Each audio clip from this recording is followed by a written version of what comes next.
Can a love once broken ever be mended? My life was not happy. I felt lonely and wanted something different. My husband was always busy with work and not around much. I met someone new at work who was kind and listened to me. We started a secret relationship. Now that it's over, I feel terrible about what I did. My husband is different now because of what I did. I don't know if we can ever go back to the way things were before. I'm scared to be alone, but I'm also scared to try to fix things with my husband. I thought I knew love, the kind that swept you off your feet, the kind that made the world a softer, brighter place.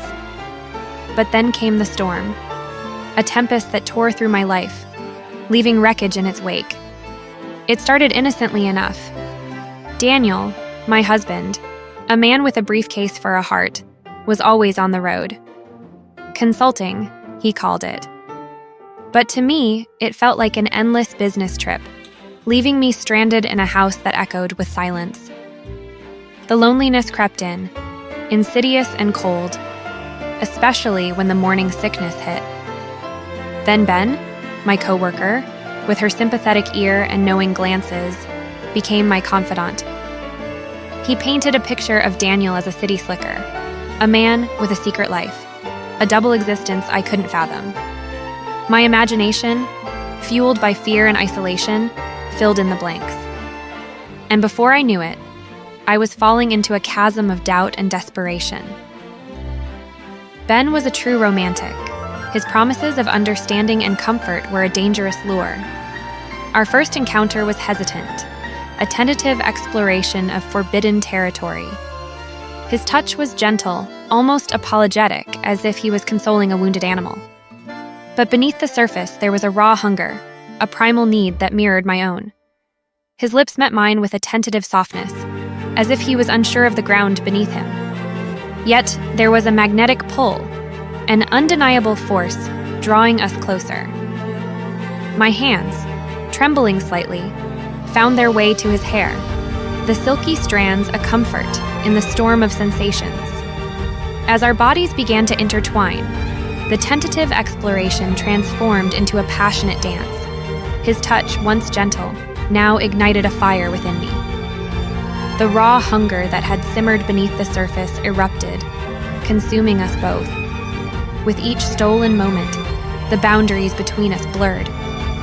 His body, strong and yielding, molded perfectly to mine. We moved as one, our breaths coming in ragged gasps as the world outside faded into oblivion. Desire consumed us, a primal force that drove us deeper into this forbidden paradise. His hands roamed my skin, a map of intimacy being traced with every touch. I responded, my own hands exploring the contours of his body, learning every curve, every secret. With each meeting, the lines blurred. The guilt was a constant companion, a nagging whisper in the back of my mind. Yet, the physical and emotional intimacy grew addictive. It was a secret world, a forbidden garden, and we were the trespassing lovers. The climax of our encounters was always bittersweet, a moment of intense pleasure followed by the crushing weight of betrayal. Then came Anya, our daughter, a tiny miracle born into a world gripped by fear. The pandemic locked us down, forcing Daniel to be home.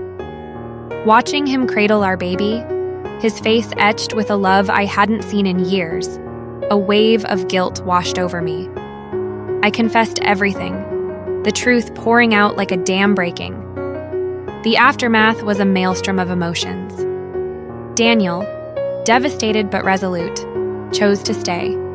A paternity test confirmed his fatherhood, a small mercy in the chaos. To atone, I cut ties with Ben, resigned from my job, and dedicated myself to being a wife and mother. But the damage was done. The Daniel I knew was gone, replaced by a man shrouded in a silent storm. He slept beside our daughter, a physical and emotional distance growing between us. Dates became a distant memory, replaced by tense silences and unspoken resentments. I couldn't bear it anymore. The desperation to reclaim my husband, my love, drove me to confront him. He agreed to try, a flicker of hope igniting within me.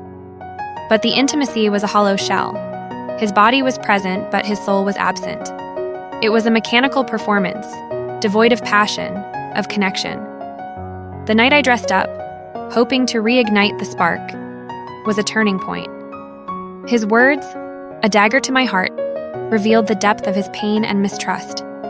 I was a traitor, a woman incapable of loyalty. The illusion of recovery shattered, leaving me more lost than ever.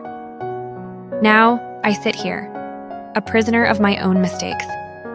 The woman I once was, confident and loved, seems like a distant memory. How do I rebuild trust when the foundation is cracked beyond repair? How do I rekindle a flame when the ashes are still smoldering? The questions are endless and the silence in my heart deafening.